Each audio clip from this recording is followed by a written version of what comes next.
Welcome to the Young CPA Success Show. If you're a young accounting professional, this podcast is your ultimate guide to navigating your early career. Join us as we share valuable insights, expert advice, and practical tips to help you kickstart your path to success and excel in the accounting industry. Let's embark on this exciting accounting journey together. All right, Joey, I want to hear from you. So what would you say, if you could think of one, is one of the boldest decisions that you've ever made? So this is a bit of a challenging question for me because, as we've discussed in a couple of different formats, like I'm really risk averse. I like structure. I like my routine. Like I'm the kind of guy who, when I find, and I used to do this all the time, when I had to go into the office, I had my one parking space. And it wasn't an assigned parking space. That was just where I parked my car every day.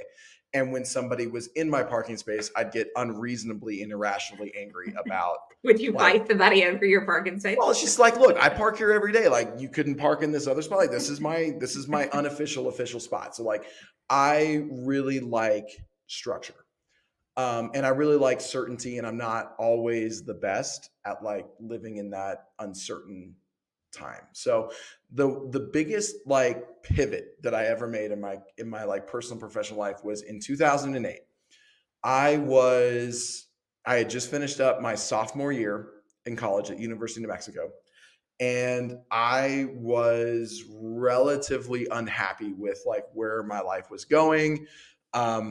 2008 was a weird time. Like it was a really lots of stuff was going on. I had an economist that I worked with in my macroeconomics class who was like, y'all, this is going to be the most unprecedented thing that's ever going to happen in capitalism in 100 years. Buckle up. And he was right. And so I kind of woke up one day in the middle of July and I called my aunt and I said, hey, I think I'm ready to explore going to Kansas State.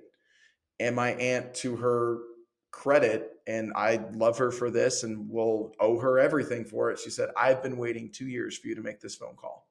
Oh, that's awesome. She made 2 phone calls, and the next day I was in K-State. Oh, that's awesome. And then a week later I was in the fraternity, and that set the course for my entire life. But I knew 2 people in the whole state when I moved there. And you know, that was a very challenging thing for me, more socially challenging than anything else. Like I wasn't great in social situations. I was awkward. I was uncomfortable. Like I had a lot of growing to do there. And that was kind of the springboard that enabled me to do that and make that change. But it was very much that was probably like, I mean, it was a full 180 of like, I'm just taking my life in a completely different direction. Yeah.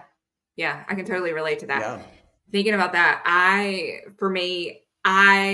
have told this story a couple times on the podcast, but I left the accounting industry completely. And whenever I did that, for me, like that was really, it was scary. It felt unknown. It felt like, I'd worked in accounting for the majority of my career up to that point. But I was like, you know what? I want something different for my life. Like if this is all it's ever going to be, this is not what I want. And so I went into insurance, and that was really a 180 for me, especially from accounting, and obviously going into something that sure there's similarities, but realistically it was more sales focused. And so I applied, like I got the job really quickly. I started studying for my licenses. From the day I started studying to the day I was licensed was a 3-week time period. So like everything happened like really, they cram fast. Those in fast. Yeah. Yes. It happened so fast.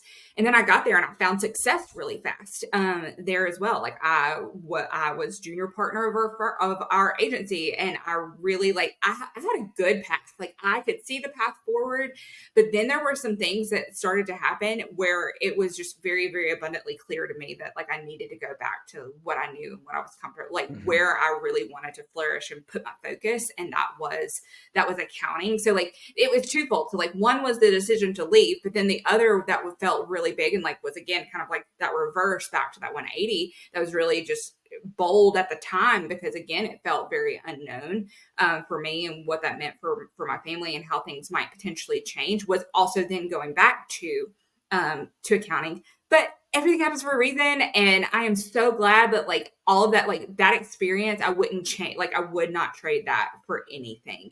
Well, and it enabled you to do it on your terms, which I think is important. Yes. Like taking ownership's not the right word, but like having that be your decision that you're embracing and not something that was kind of forced upon you, I think is really, I mean, in my opinion, it's what's led to a lot of your success that we've had here at Summit Anders is that, you know, you were re-energized and you came in and you were like, I now know this is what I want.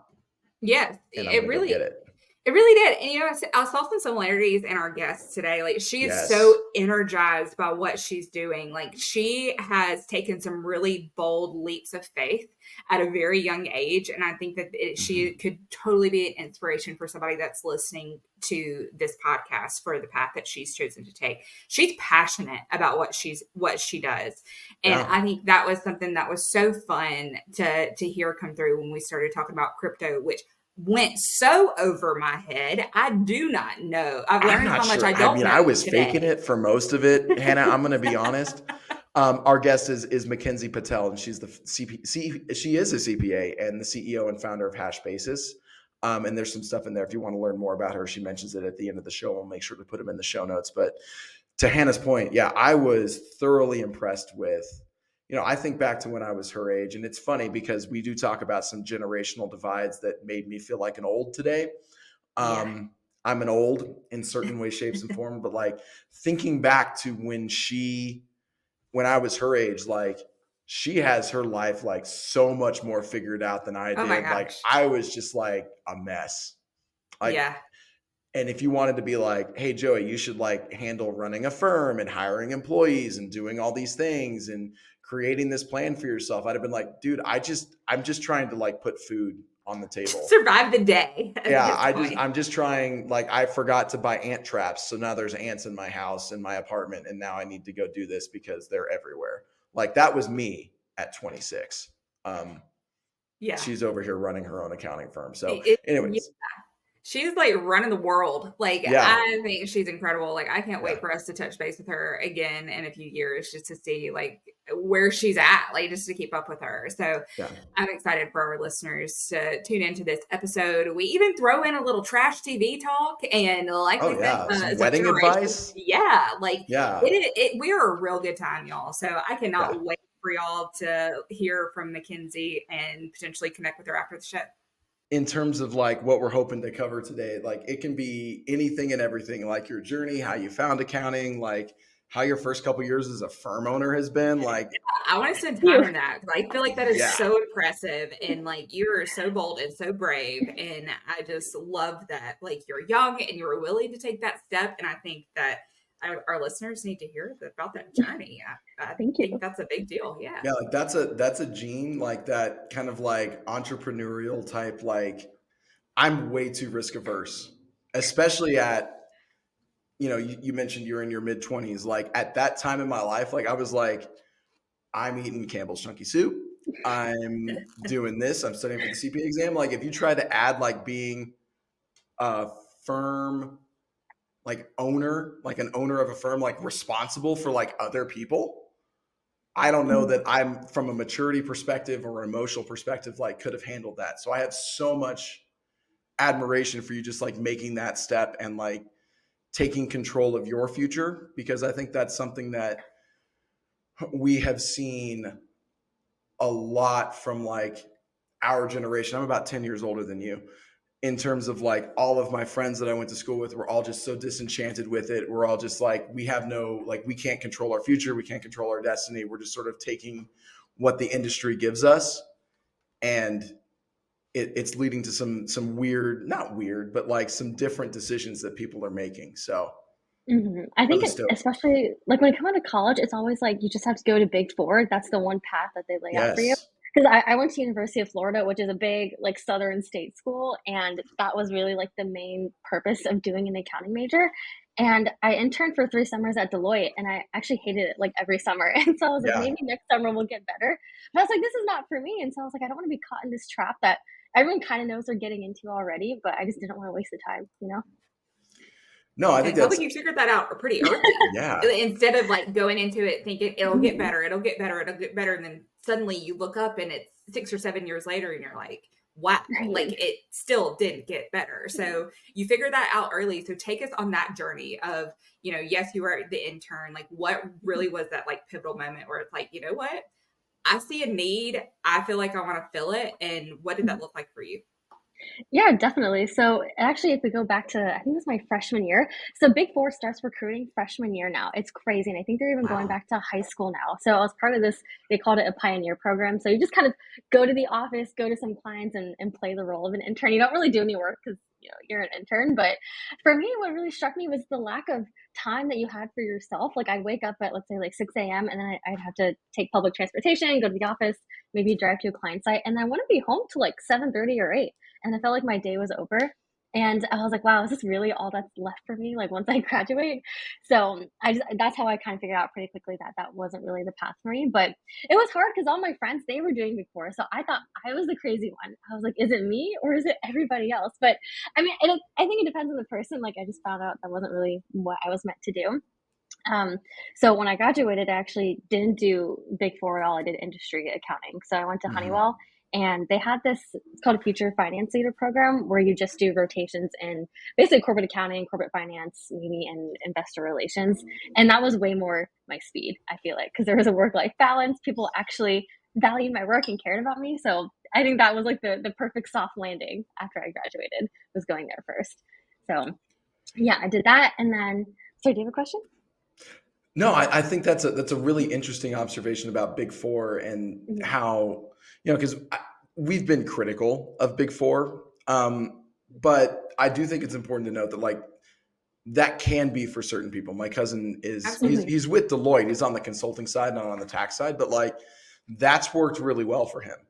And he and I joke all the time where I'm just like the last time we were in St. Louis, and I met up with him to play golf on my way out there, and we were both talking about how like we speak the same language, but we are taking like two completely different paths, and it works really well for him. It would not work well for me. And I think that's, to Mackenzie, kind of what you were saying, like that's where you need, teachers or mentors or guidance counselors to come in there and like really start reminding you like, hey, there's so many different paths here. And I think the key to those are exposure, right? Like you said, you did 3 internships at Deloitte, and I want to kind of hear from you a little bit about what sort of stuff you were doing on those internships. Like, did you feel like you were getting a feel for the industry, or did you feel like you were just filling a role? So the first 2 definitely felt more like I was just getting the coffee, like doing like the hole puncher. But that kind of made sense because I didn't really have any major accounting experience because this is after freshman and sophomore year. So that I understand. But the third year I did the audit internship, which is like a full-blown 8-week internship over the summer. And I actually thought that was great because they would actually have me drive to the client site and sit there for the whole day because I did audit as well. And so be there for like 9-10 hours with the audit senior and the manager, just looking through the work papers and footing different things. So I thought that was really good exposure. Like if you wanted to do audit, I think that was very representative of the job that you would be doing. But as I quickly discovered, I was like, this is not for me, because audit was cool, but it just didn't do it for me. I was like, this is also very boring and kind of soul crushing. So after that, I was like, nope, no, thank you. Now I would say that pretty well sums up my experience with audit. I've done one audit, and I'm like, yep, that's it. Never again. Mm-hmm. Yeah, same. I was like, this is not for me. Like, this is not what I want to be doing. Like, I helped with the audit for my family as a part of a Native American tribe in South Alabama. And so I helped with that audit. And I just remember like being in a conference room, like with the auditors, just helping work through that and thinking this was like at 8 or 9 o'clock at night. And I was like, I want a family. Like, do these people in this room like not have families, like kids? And like there were, plenty of females who I knew like just based on like chat across the table, like that were moms. And I'm like, what a sacrifice, like that this is for the sake of your career. And I'm just like, there's gotta be something better. Like this can't be all that it is. Like there's gotta be something better. So I was like, audit, probably not going to be for me. Mm-hmm. Mm-hmm. Which is why going to Honeywell was such a breath of fresh air, I think, because I just didn't know it could really be that way.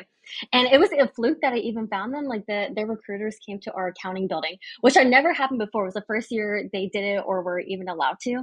And then when I did that internship, so I did so many internships in college, it's ridiculous. This is after my Good for senior you. year. But I did the 5th year. I mean, it was great. You get paid, you get to go somewhere during the summer. Like it was a win-win. And that was awesome. I went to Phoenix for a couple of months, summer after senior year. And I just felt very welcomed, and my work, I could see the impact that my work actually had. And we got to practice public speaking and just things that I thought were actually useful and representative of what working in the real world would be like. And it turns out it was. So that's where I started full time. And as I said, it was a really good first job out of college. Mm-hmm. So I have a bit of a confession to make, and you'll laugh because you probably haven't had this happen to you yet, but there's going to come a time in 5, 6, 7 years where you're going to realize something has happened and you're like, I'm no longer a young, right? And I wasn't sure what it was going to be for me. I thought it was going to be TikTok, but I'm like, no, I get TikTok. It's just fine. Right. And I love TikTok. TikTok's fantastic. I don't understand cryptocurrency. Oh, same. And I know I would say, I know that's where you kind of like, that's sort of where your firm, and it's called Hashbases is the name of your Hashbases. Beautiful. Correct, yes. I wanted to make sure I got that one right. Thinking about that from that perspective, like you kind of made that decision to go off on your own, and you kind of identified that cryptocurrency, I don't disagree with you that I think it's probably the way of the future. And the other thing that I think most accountants, like even those of us who've been here for a minute, like we don't know what we're doing. So I think it's a really interesting space, and it's really kind of, I would imagine it's an exciting space to be. So can you talk a little bit about how you decided to kind of fall into that and make that your niche that you were going to focus on? Yeah, I feel like it was very random. I just had a friend that was already in crypto, and he was one of my friends from college. And then we just got to chatting. And the really cool thing is that accounting, like normal accounting, is very similar to blockchains, because blockchains are just distributed ledgers. Think of a bunch of servers that are all running the same code and adding new blocks to the blockchain with transactions. And accounting is just like, we all run the general ledger like all the time. So once I made that connection, I thought, okay, maybe this could be a way forward. Because I will say, like, after doing corporate accounting for a while, I was getting kind of bored, and I was considering switching out of accounting entirely because I just didn't see a path forward there. And then I got into crypto, and then I just completely spent so much time researching. I started this community called Phoenix Crypto when I was there, where I would just educate people on different crypto concepts, like the basics of what's blockchain, how do you code up a demo one with Python, like what's Ethereum, what's the merge. And so I just got really into it because it's very intellectually fascinating, because it's not just a technical aspect, there's a whole like moral aspect to it as well, I feel like. So I just got very, very stimulated by it. So that's how it happened that way. And then, but I didn't immediately do crypto accounting. I just was into the crypto piece and was just buying some and like trading it on the side. And it wasn't until I was ready to leave my job in corporate accounting that I thought, okay, maybe I'll stick to accounting, but I'll try something at a crypto startup or something in the crypto sphere. And then that's where I got my next job, which was doing crypto finance and crypto accounting at a crypto infrastructure provider. And so once I took that job, that kind of, I feel like, changed everything for me, because it was so much exposure to things that I had no idea about. Like in college, we had one class that one time talked about crypto. We had like one small project on how would you value crypto according to FASB. And that was the only exposure, but this was just like drinking from the water hose. So I just got very passionate, very excited about it. I feel like in general, like accounting classes, like only scratch the surface when it comes to like what you actually experience. And I'm like so not surprised like to hear in terms of your exposure in class was just like this wee little like footnote about, you know, what is actually now your literally full-time job, like how you're serving the industry in general. And so I think that like you have this really huge opportunity to not just like educate your clients, educate us older millennials on what crypto is, but also educate like new accountants too, in terms of, hey, like this is a whole space that you could come and like get really passionate about and really excited. Cause like I can hear the passion in your voice, like whenever you started talking about crypto, and like that excites me for you, that you found something that you're just like really passionate about and really excited about. And life's just too short to not feel that way about the work that you do. So I'm excited that you found that. Yeah, and for me, like along with this whole crypto journey, I just got really into accounting again. Like I love doing journal entries. I love pulling financials, analyzing them.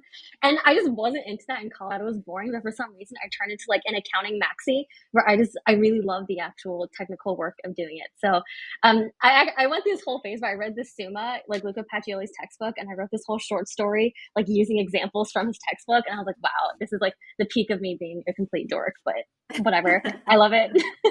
There's nothing dorky about that. Like it's because there's certain things that, like, you know, when you think about the origins of accounting, like it's 400 years old. Like we're still basically doing, you know, and you can have it doesn't matter whether you're using Xero, QuickBooks, Sage, any one of those things.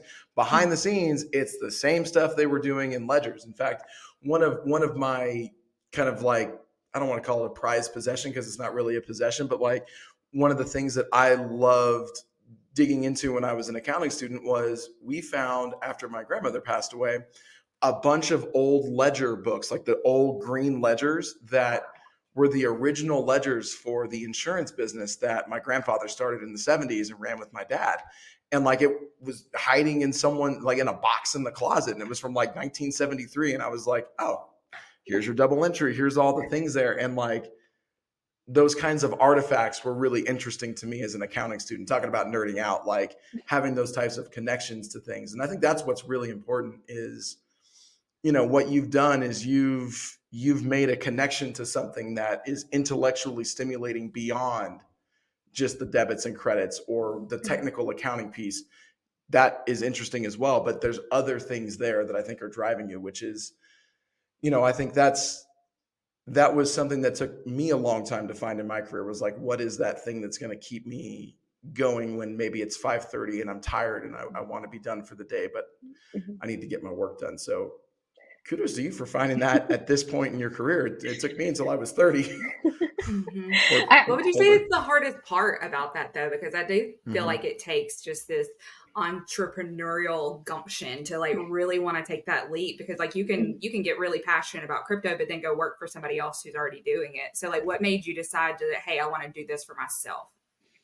It's a great question. And just to get back to Joey's point, so accountants are risk averse, and I feel like I'm also a little risk averse, even though I am in crypto.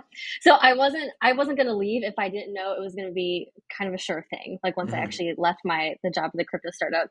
And so really it was kind of driven by supply and demand, as geeky as that sounds. Like I just had people coming to me asking for me to do their crypto taxes, and like people trying to get in contact with me for just these random crypto accounting projects. Cause I would post some articles and like do some speeches and stuff about this topic. And that just drew a lot of demand in. And so once I had accrued like enough people I was kind of doing work for on the side, then I figured, okay, like I'll actually start my own firm.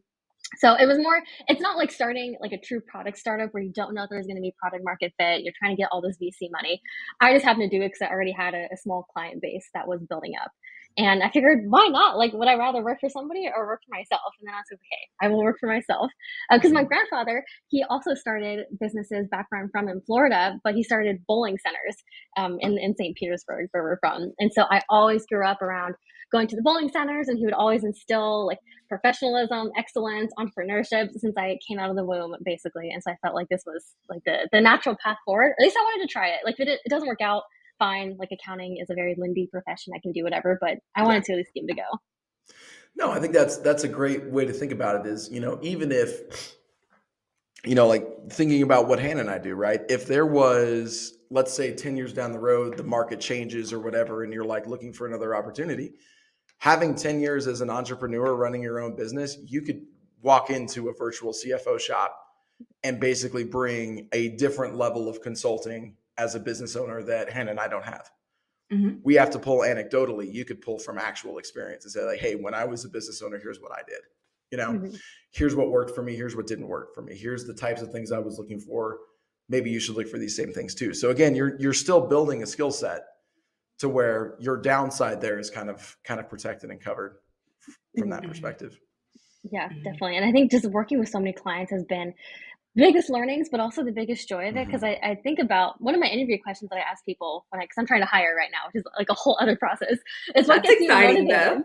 Yeah, it's like, what gets you out of bed every day? And so, of course, I ask myself that question. It's like, I really just love digging into my customers' problems because it's always a new problem. Crypto is so new. There's never like a standard procedure to do anything. And so it's lots of research. And that's what really gets me motivated in the morning. It's like, let me solve this really niche problem that you have, make the customer really happy and just alleviate a worry that they might have. And then use that knowledge and hopefully carry it forward to another customer. Because no one does crypto accounting. So it's just a complete lack of talent in the field right now. So that's why we're getting so much business. And I'm also trying to educate more accountants like, hey, this is a really interesting space. Like it is risky and we have had our fair share of bad actors like SBF and CZ and all these people. But that's I think that comes with any emerging industry. And you just have to ignore that and just like put your head down and just work really hard. Well, and I think the other challenge with crypto too is you talked about like your class saying FASB and how FASB is going to have you do it. Like they're writing the rules on how to do all this stuff as we speak, which as our firm is evolving, we're having to write some processes and do some things, kind of like build the plane as we fly in certain things, and that's difficult. Like that's a tough space to live in and just be like, I'm just going to embrace the mess a little bit on that, and I would imagine that's challenging, but also a little bit exciting where you're like, okay, there is going to be at some point, and I do think blockchain is going to be the future once we kind of figure out, like, I think about it from an audit perspective, right? Sampling, all of these things are going to completely change with the blockchain. If we get everything on blockchain, you can now audit the entire ledger, not just a sample of it, because it's all automated. It's all in the cloud. You don't have to pull from things. So it's a really interesting product from an accounting perspective that I think needs to be utilized. It's just, how do we get there? How do we get everybody unified on what the standards are, what the rules are? And eventually it's going to kind of even out, which I'm really kind of excited for. Yeah, and I don't think we're there yet. Blockchain's still really early in the sense that the UIs are really terrible. There's a lot of scams still happening. Like I was doing the books for Hashbasis yesterday, and I realized that someone stole $700 out of my wallet, and I was like, "What the heck?" Because I guess I'd accidentally signed something I shouldn't have, and so that kind of story is very common though. So we need to eliminate all that the riffraff that's going on to actually have the industry move forward. And it's interesting you mentioned that like it's a really good audit tool, and I think it is. But right now, it's just the data is very messy when you're trying to pull from all these different blockchains. It's not standardized. And so actually trying to audit that is a lot more difficult than you might imagine. Because usually we use pages called block explorers. Think of them as like the Google for blockchains. You can put in specific transaction details, but a lot of times there is no block explorer. And so the auditors don't know how to pull it. They have to run their own node basically, which is expensive. So a lot of audit firms aren't doing that. So it's still very messy, both on the actual accounting and the auditing side. Well, I feel like y'all just use a bunch of words that like I don't know. Like, not gonna lie, like there's a lot of lingo that I feel like just went right over my head. So I'm excited that y'all know about it. And again, I think that's just literally showing the opportunity that we have to educate on all of this, because it feels so foreign to me. Well, and I think there's another opportunity here too, and I think this has probably been a challenge you've noticed, maybe more on your customer side than your side, but maybe you have some exposure here too. Is the method for using cryptocurrency and the idea of stability is something that I think we're going to need to see over the next couple of years. Your main cryptocurrency for the last number of years has been Bitcoin. It's kind of been the gold standard. Would you agree with that? Yeah, Bitcoin, and right underneath that is ETH. I think is very popular too. Yeah. So like when I think about how that's gone over the last 10 years, it's been an incredibly volatile thing, right? It's just all over the place. So I'm like, yeah, eventually I would imagine that if we want to treat cryptocurrency like the new version of gold, which is an interesting idea. I like that idea from just like a practical perspective, right? You're basically creating digital gold, which I think is great. The challenge there is, in order for that to be an actual medium of exchange, that exchange rate volatility has to really narrow itself down to be more stable. Otherwise, it's going to continue to be speculative and we're not going to use it for other types of transactions. But I think the future is really bright from that once it matures a little bit more as an industry. So I'm really excited to see where it's going to go. And that's why I have stable coins as well. So people aren't actually transacting in Bitcoin or ETH as a true medium of exchange. People are using USDC, which is put up by Circle or Tether. So we are starting to see that, but it's still pegged to the dollar, right? So it's not like a truly crypto native type of currency. It's like, why are we building the same thing that we have in traditional finance just on a computer? Which maybe that is the way forward, but it kind of ignores the ethos of why Bitcoin and crypto started in the first place. Right. Yeah. No, it feels like it's a little bit, I don't know what the word I'm trying to use is to describe it, but it does feels a little bit antithetical to tie it to your traditional banking structure when the whole idea was to decentralize away from the banking structure. So anyways, I mean, we could nerd out about this forever, but I want to get back to talking a little bit more about you and sort of where you're going. So you're what, about 2 years in at this point to your firm? Just 1 year. We celebrated our 1 year on February 15th. Oh, congratulations. Exciting. Yeah, thank you. We made it. Yes. What does, in terms of what you're wanting to build, what does the future of your firm look like? I want to build. Also, sorry, is that dog showing up or hearing for everybody? Do you guys hear that? It's me. It's my dogs that have gone absolutely berserk. They're fine all day long until I'm on a podcast. And they're like, hello, I'm here too. I'm so sorry. It's okay. They're not going to come through the audio or anything. I think Rob, our producer, Producer Rob he works his magic. Oh, that's funny. Okay. Thank you. Thank you. Hey, Rox, I'll go ahead and reframe the question here real quick. That way we can have a fresh start there. And Mackenzie, this is why whenever Rob says, Joey, we're going to do a live show, I'm like, no, we're not. Joey's really good in a non-live environment, but put him in a live one. It's not going to go good. Dogs go crazy. Okay, so you just celebrated your 1 year anniversary of the firm. You said on February 15th. Yep. So when you think about where you are now and where you want to go, what does that roadmap look like for you in terms of like what you're trying to build and you know, I don't want to hold you to timelines, but like, you know, just kind of get a feel for what your future looks like. Definitely. My end vision is to have a boutique crypto accounting and tax firm. And my whole slogan is I want to be the premier crypto accounting firm in the US, maybe in the world, who knows. But I don't want this huge like mid-market type of firm. I'd love to have, you know, myself working with maybe 10 other people and just working really closely together to have just a phenomenal product and actually being able to manage our customers and being there when they actually need us instead of just signing them up and then forgetting about them. Yeah. So basically end-to-end service. And I really love the idea of doing accounting and tax under the same roof. We just started out doing it, but then a lot of our customers are like, hey, can you just do our tax returns as well? And my tax is a little bit weak, so I hired a contractor to help me out there. But it's working really seamlessly now because I know exactly what's going on in their books, which informs the taxes. And in my opinion, I think the tax prep is a little bit easier once the numbers are clean. There's just some book to tax differences and more deadlines, but yeah, I really like that end-to-end type of solution there. So that's my dream. I guess you could call it more of a lifestyle firm. And I have had people trying to get me to scale this up and make it like a huge operation, but I just don't really want to operate that way. I want to still be very personable and be able to talk and know all of my different clients, because it's also like a flexibility thing as well. Like I want to start a family in a couple years, and so I don't want all this pressure to run this big firm on my shoulders. I want to have myself, some core people around me, and then if I need to step back to raise my kids or do part-time, like Hush Basis will allow me that flexibility.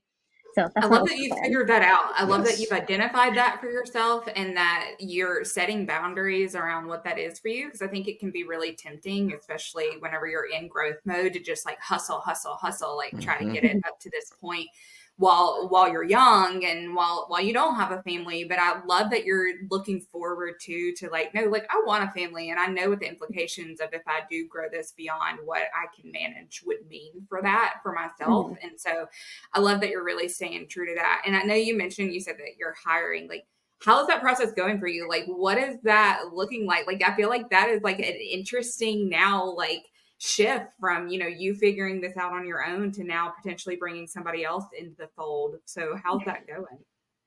Oh, Hannah, that's HR is so hard. It's really hard. It is not my thing. Like, it feels like dating. It's like I'm trying to find the right person, but for a lot of people that I talk to, like there's something that's like not quite right. And it's like, oh, that feels just like dating. Like luckily I found my fiance like really quickly. So I got really lucky that way. But like everything else is just hard. Like, so hiring has been definitely a challenge because I'm not used to it whatsoever. And it's our first full-time hire. So I'm putting a lot of care and effort into it because this person will drive the culture and the direction of the firm. And I think if I make a big mistake here, it's going to be detrimental for Hash Basis. So I have somewhat of a process developed. There's a screening call, and then I have like a behavioral call, but really I'm trying to get to the essence of who the person actually is. So I ask like really in-depth questions, like, as I said, like what gets you up every morning, or what's your working style? Like what do you see for yourself in 10 years? What do you want to do?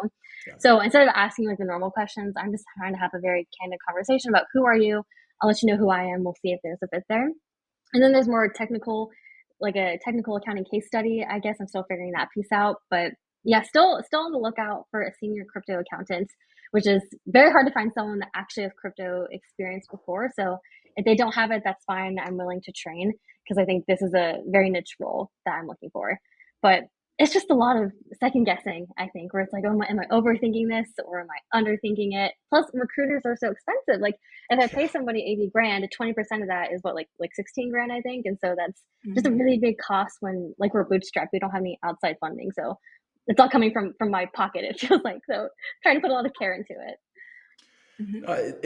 Your story there reminds me a lot of conversations I've had with our bosses, Jody and Adam here, who kind of started Summit. And when they started our firm, which we've now merged with a much larger firm, but like our little division in the firm, when they started it in, I think it was like 2003, like this idea of we're going to do virtual CFO services, like that was kind of unheard of. Like there were two things. You could do tax, or you could do audit, or you could do bookkeeping, right?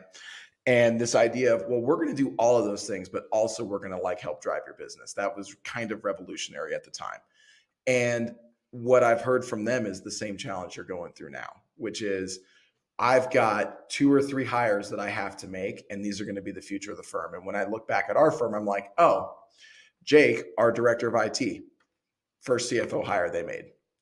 Jamie, our director of accounting, I think second CFO hire they made.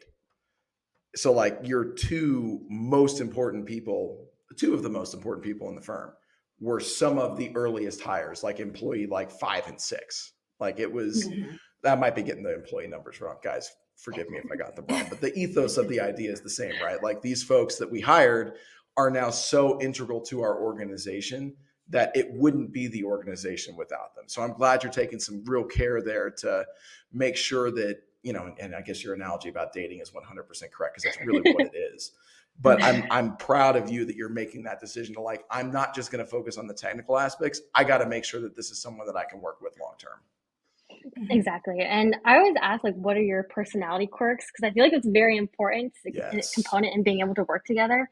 And so I tend to be a very excitable person. I'm a stickler for details. Arial 10 is like my go-to formatting. If it's not that, I will reformat it. So I let people know that up front because maybe they don't want to work with me either. Like you have to be very self-aware during the hiring process. Maybe there are times to be Roman person that they don't want to do that. Helvetica bold. I'm out of here. Why the slander?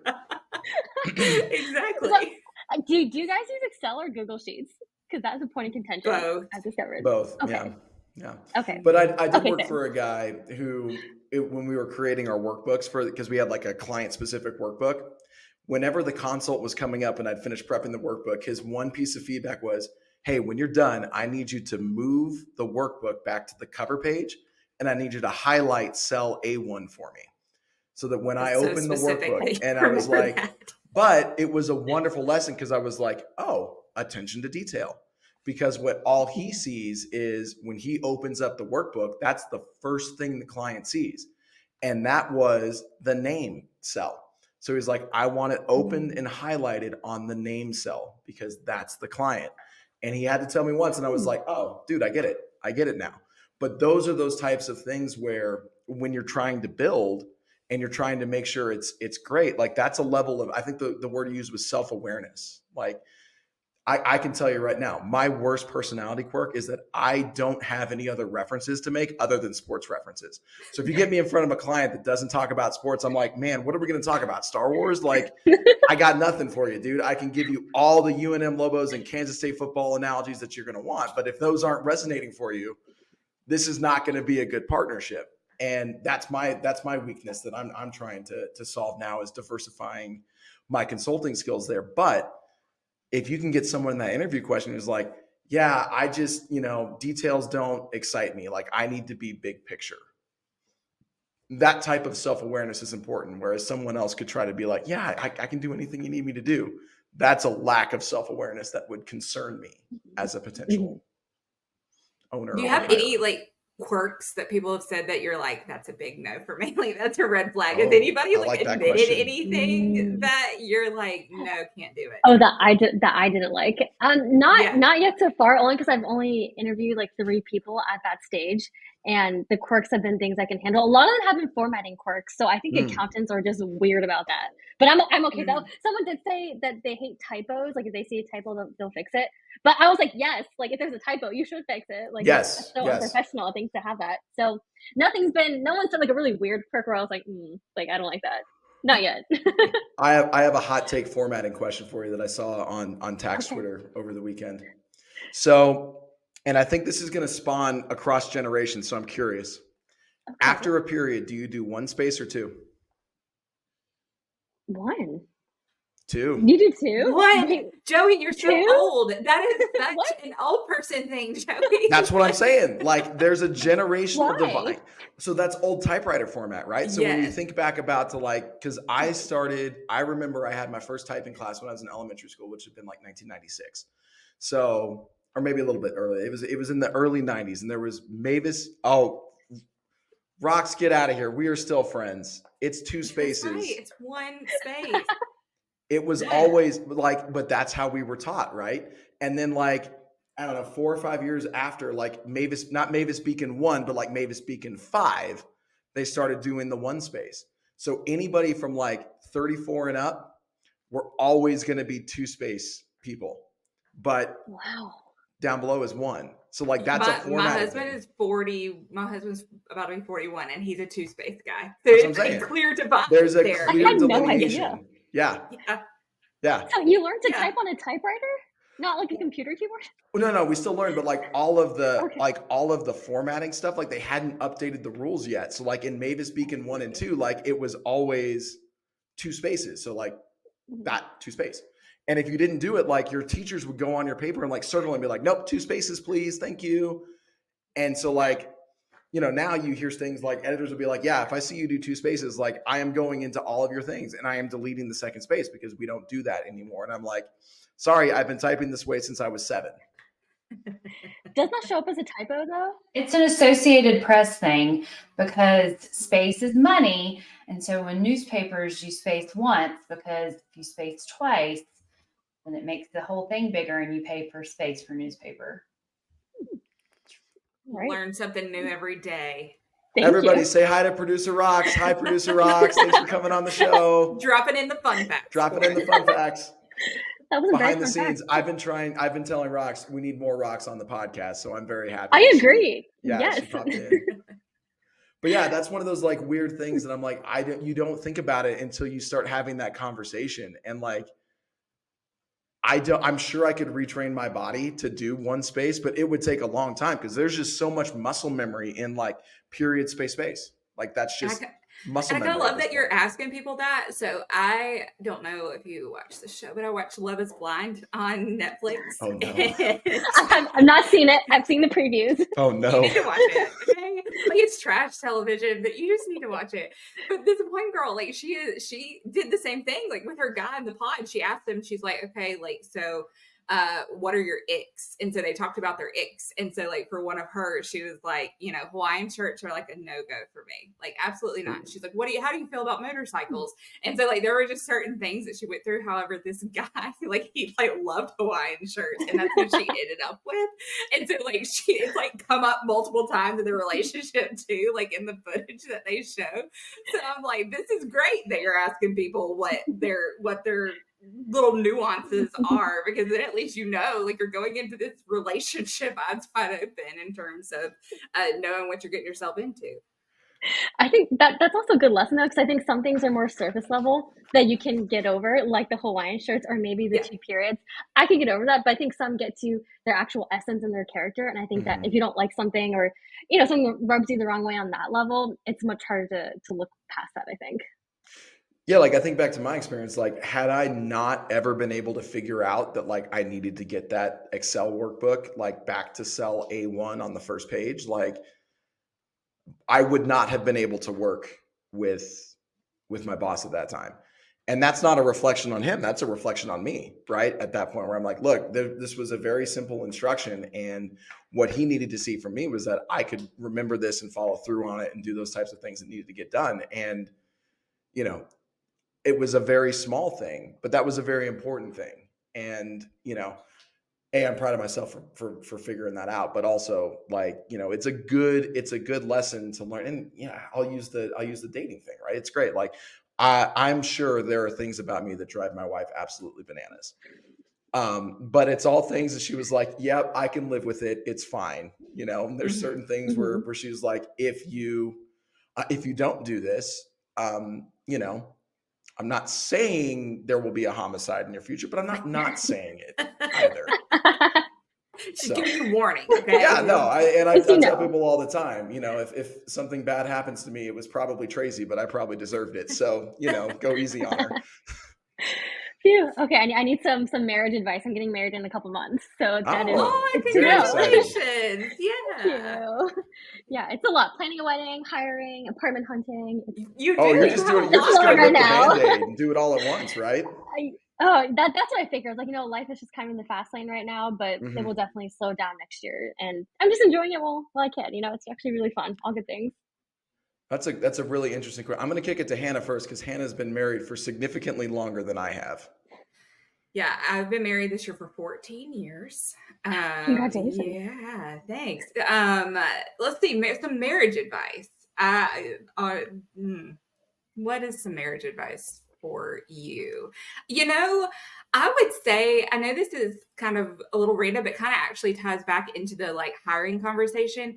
I would say like really take time to understand like where your husband's like or future husband's like weaknesses are and like what he like might struggle with, even from like a personality perspective. So like I love the Enneagram. Like I love the Enneagram so much.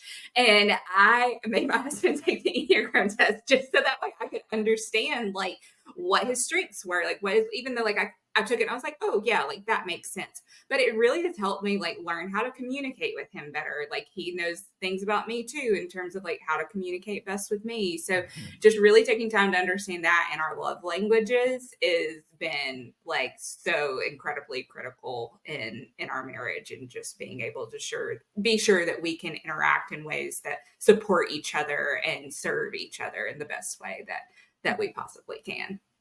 So, what's your love language? I'm curious. Acts of service, hands down, it is my love language. Yes. And like on the bottom of mine is like physical touch. And that is the top love language for my husband. So like it is, and like acts of service is the lowest for him. So like it is something that we have to, for each other, have to be very intentional about on both sides of the spectrum. Yeah. Yeah. Great what about you, Joey? Yeah, so I got a couple different things here. Number one, so I've never told this story on the podcast before. We had a relatively untraditional wedding. We went and just eloped and got married on the side of a mountain in Sedona, Arizona, which if you spent any time in Phoenix, you're probably familiar with Sedona. Yeah, definitely. It's beautiful. There was possibly a peyote fueled drum circle going on in the background on a different mountain because we didn't know this at the time, but we got married on a full moon. There was definitely a shaman involved in some way, shape, or form. But what I loved about our wedding, and we're celebrating our 5-year anniversary here in May. You better get that right, Joey. Okay. I know the date. So the idea behind it was like when we were planning the wedding, so both of our families are blended families at this point. Her parents got divorced when she was very young. Mine got divorced in my 30s, which that was another interesting life lesson, was that, you know, it's going to be difficult no matter what age it happens. That's a story for a different podcast. But the challenge that we were facing was that we were trying to make so many different people happy with our wedding that we kind of lost track of what made us happy.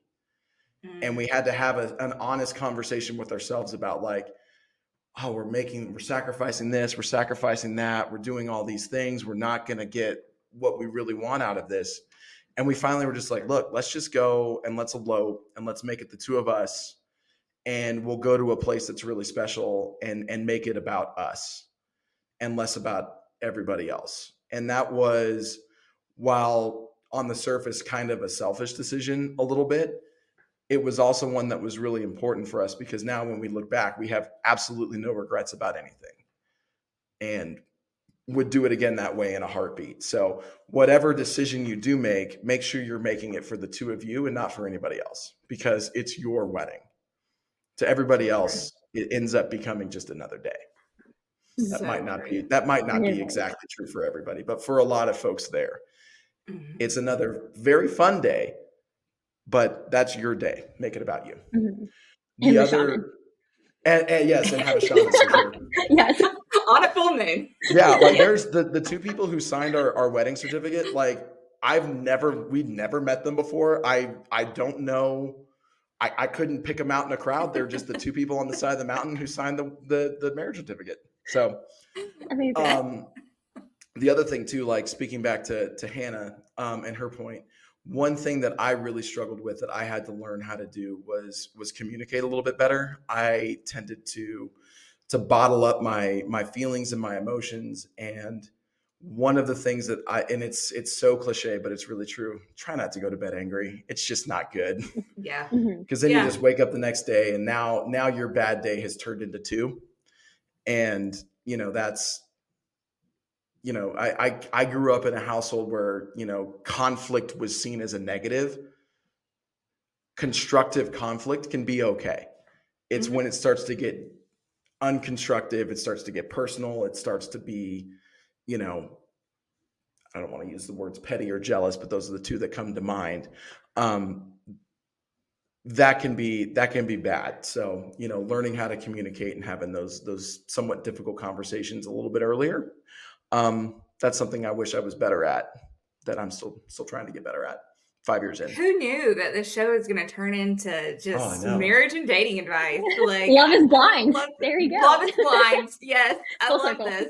Well, I had a fun question to kind of end it off, Hannah, because, you know, Mackenzie, we do love to talk about business, but we also kind of want to have people learn who you are and learn who we are. And Hannah brought up one of my favorite topics, which is trash TV shows.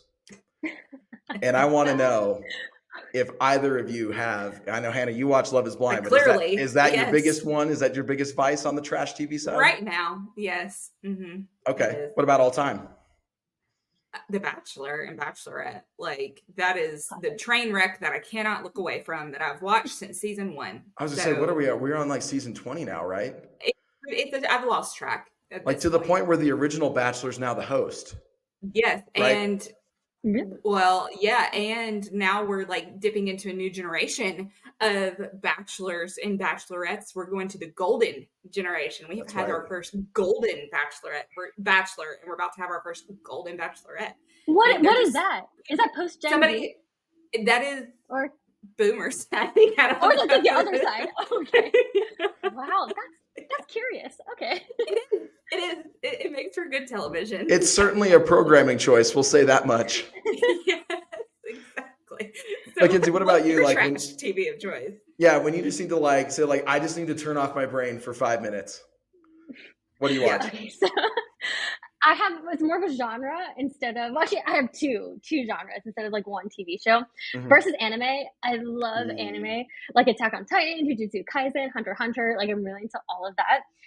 But I wouldn't say that's trash TV. I would say that is art, so that I might exclude that. But the second one, definitely trash TV. It's like teen rom-coms and like love shows. Those are so good. Like The Summer I Turned Pretty, peak TV. It's amazing. So good. Yeah. So all the boys I loved before, like The Kissing Booth, like all of those. They're really good. It makes me nostalgic, even though that was not my high school experience. I did not date at all really until college. But I like to think that maybe I was like that effervescent back in the day, but really I'm just lying to myself. Joey, is your trash TV just trash talking basketball games? Is that your version of trash TV? Like, what is it? So my television tastes are very eclectic, and I have watched most of the shows. My wife and I will watch them. We do, since we don't have kids and we have cats that don't require long walks, we get to watch a lot of TV, which is, you know, a lifestyle choice that we have made for ourselves, and we're pretty happy with that, to be honest. My favorite television show of all time is The OC. Oh, so good. Anything that Josh Schwartz made, I'm all in on. So if it's The OC, I've seen all of Gossip Girl twice. Oh, love Gossip Girl. Gossip Girl is fantastic. Like when we go to New York later this year, we will be eating breakfast on the Met steps. Like that's just something that is going to happen. Heart of Dixie, another Josh Schwartz joint that is terrible really acting, but really great. Yeah, really underrated, I think. Yes. We're really into Virgin River. We liked that. Mostly just for the views. Like the views in that show were fantastic. I think that's really where it is. Like I can't go to sports, to your point, for like relaxation and turning my brain off, because then I just end up yelling at the TV, and that's not good. Or as my wife likes to point out, she'll occasionally like snap photos of me when I'm like watching my sports teams, because I can't sit down. I have to stand in front of the TV, and I pace and I go into the power stance and I'm clapping, and she's just like taking videos and sending them to her family like my husband's a moron. It's true. You're passionate. Yeah. You're passionate. You can reframe it. Morons fair. It's fine. But it is kind of one of those things where we do try to find like kind of a little bit of escapism through that. Was it Emily in Paris? Oh, that's probably Tracy's favorite show right now, is like, because she's like, it's just the fashion, it's the fun, and it's a little bit of the guy. Yeah, the guy. Yeah, that too. That doesn't help. That doesn't hurt. We have another agreement where it's like, look, we're just like, we'll use Gossip Girl for instance. Like, sorry, we have to be able to just talk about Blake Lively. And I was like, Tracy, if you just need to talk about Ryan Reynolds, okay, that's cool. Like, we can have a conversation about Ryan Reynolds. Like, I get it. So fair. Love that. Well, Mackenzie, thank you so much for coming on the show with us and chatting all the things. Like, this is such a fun conversation, and congratulations on your first year in business and your upcoming marriage. Like, you just have so much going on, and like, I can't wait to connect with you again, because I feel like we have plenty more conversations in our future, and like, I'm excited to follow you on this journey. So if our listeners want to connect with you outside of this podcast, what's the best way for them to do that? First is going to our website, hashbasis.xyz. And then I'm also really active on LinkedIn. I love posting articles and just little snippets on there. So it's just my name, Mackenzie Patel, on LinkedIn. Well, thank you so much for joining. This has been a blast. That was a very quick 48 minutes. So it was. Yeah, looking forward to touching base soon, and all the best moving forward. Thank you. Yeah, thanks for having me on. If you're a young CPA looking to develop in their careers, we're always looking for great people. Visit our website for remote work opportunities with Summit Virtual CFO, or find all our open positions at Anders CPAs and Advisors.